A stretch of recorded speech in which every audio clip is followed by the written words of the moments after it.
Hello, and welcome to the 11th class on David. Again, let's start with a quick review. Last time we looked at David in grief. He entered into grief for both his friend Jonathan and his enemy Saul, and allowed himself to experience his raw emotions. David teaches us that we can appreciate how precious life is when we come to terms with death. Healthy grieving can be filled with healing, grace, and beauty, and can even lead us to forgiveness. Have you ever survived a rough time, maybe a long wait for a dream to come true, a struggle with a relationship, a tough time at work, difficult health issues, and come out stronger and healthier than before, only to discover the people you thought were your friends or at least your allies were actually making things worse? And they acted surprised or didn't realize what was happening because they thought they were helping? That's where the phrase, with friends like these, who needs enemies, comes from. What is often happening is that they mistake their own interest for your interest and don't realize that they are two different things. Then it's even worse when you realize that their interests aren't God's interests. Instead of asking, what are you blessing, Lord, so I can join you there? They say, well, here's where I'm going, Lord, so bless it. And this can happen in families, in churches, in companies. You realize another person is focused on their own vision instead of God's vision for the group. Lucky you. You've just experienced the phenomenon of knuckleheads. If it's any consolation, David had to deal with knuckleheads too. Let's return to David's story. Saul and Jonathan are both dead, and David has finished mourning them. He is now ready to ascend to the throne of Israel. Before we join David at his coronation, let's do a quick review of Israel's history. God called Abraham and Sarah to start God's rescue project, to become his chosen people, and through them, God promised that they would be a blessing to others and would be a key part of the reconciliation of the relationship between God and humanity. God's promise continued through Isaac and Jacob, who had 12 sons, who became the 12 tribes of Israel. Moses led the people out of slavery in Egypt at the time of the Exodus, and Joshua eventually led them into the Promised Land. In the Promised Land, 10 tribes settled mostly in the north, and the largest tribe of Judah settled in the south. During the time of the judges, the 12 tribes formed a loose confederation, and though they had developed a distinct identity with their specific tribe, they came together as a nation at times of crisis. Because the tribal confederation had difficulty governing the diverse groups, the people asked for and God reluctantly gave them their first king, Saul.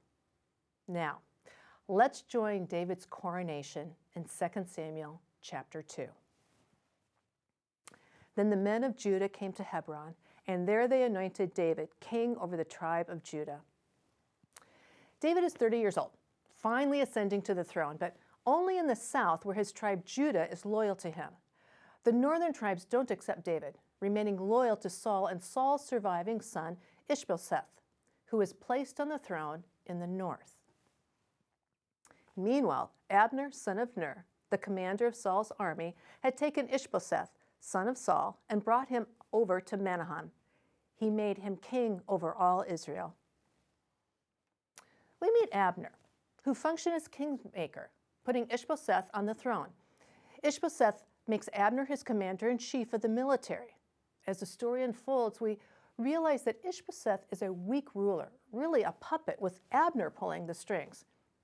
Meanwhile, in the south, David is dealing with his 3 nephews, Joab, Abishai, and Asahel. They had been with David in the wilderness and are part of his inner circle. Because the cast of characters is expanding and becoming more complicated, this information is included in your handout, because it's hard to know the players without a scorecard. Joab becomes David's commander-in-chief, and as we follow Joab's career in David's administration, we realize that Joab is the stereotypical strongman.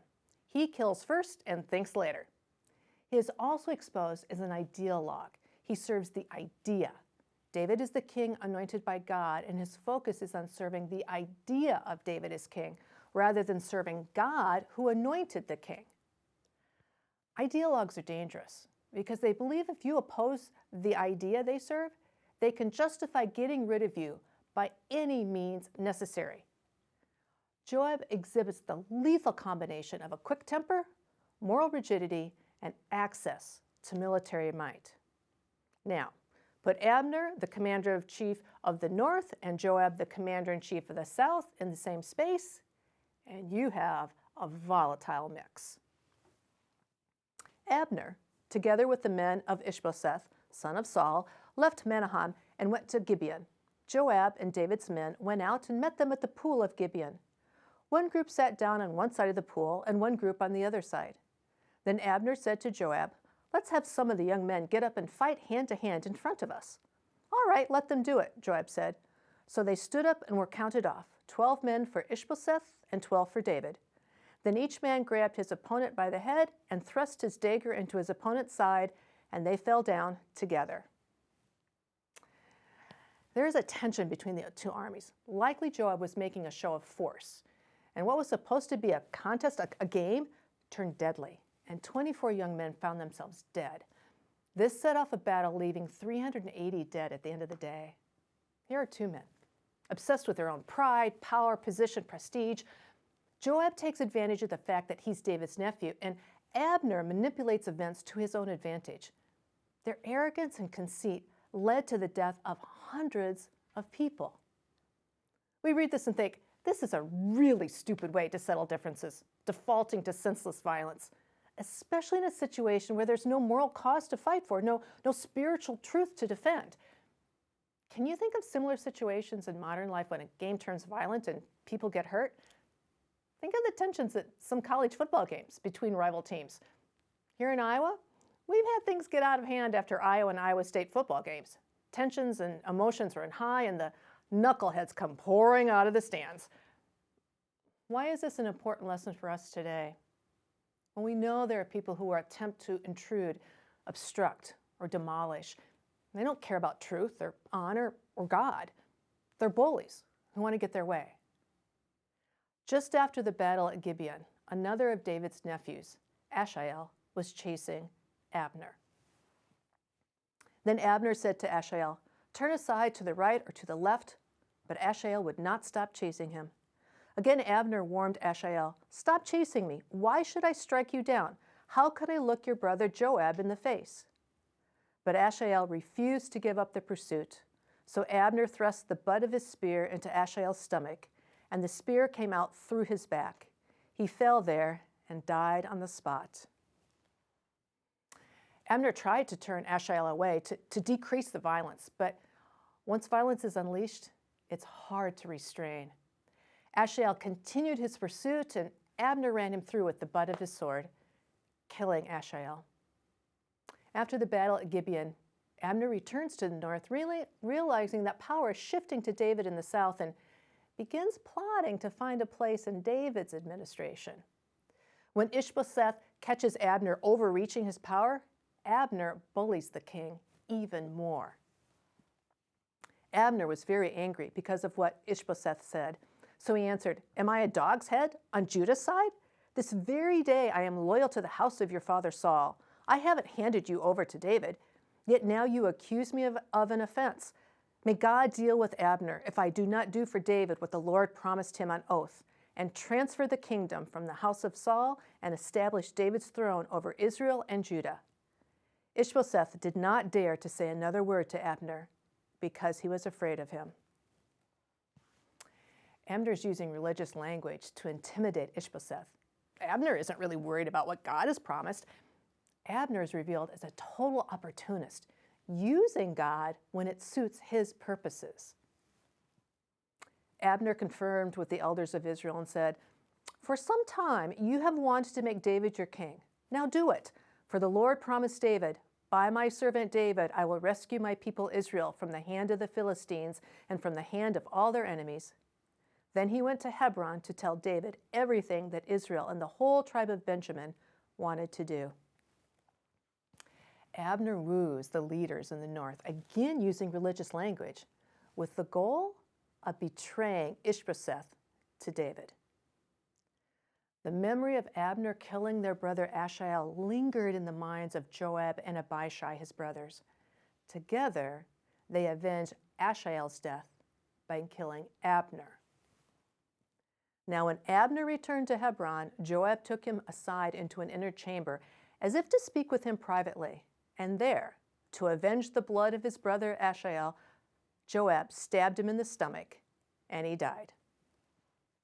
So the four men, Joab, Asahel, Abishai, and Abner, who were leaders at the beginning of David's reign, only Joab and Abishai remain alive.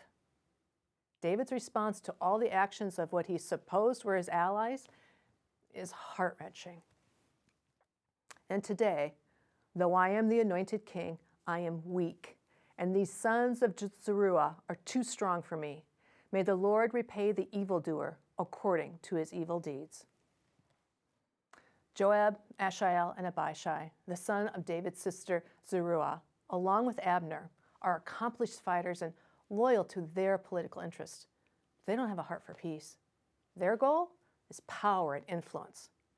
For the rest of David's life, Joab and Abishai attempt to sabotage David's attempts at peace, justice, and love.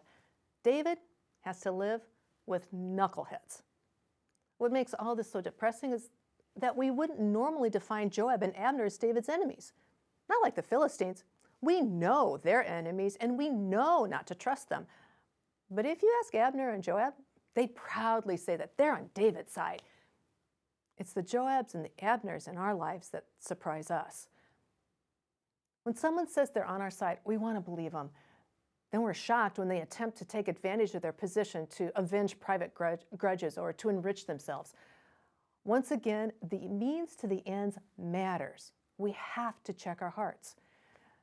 Which leads us to ask, if God is really working in our world, if he's really sovereign, why don't things work out better? Why don't people behave better?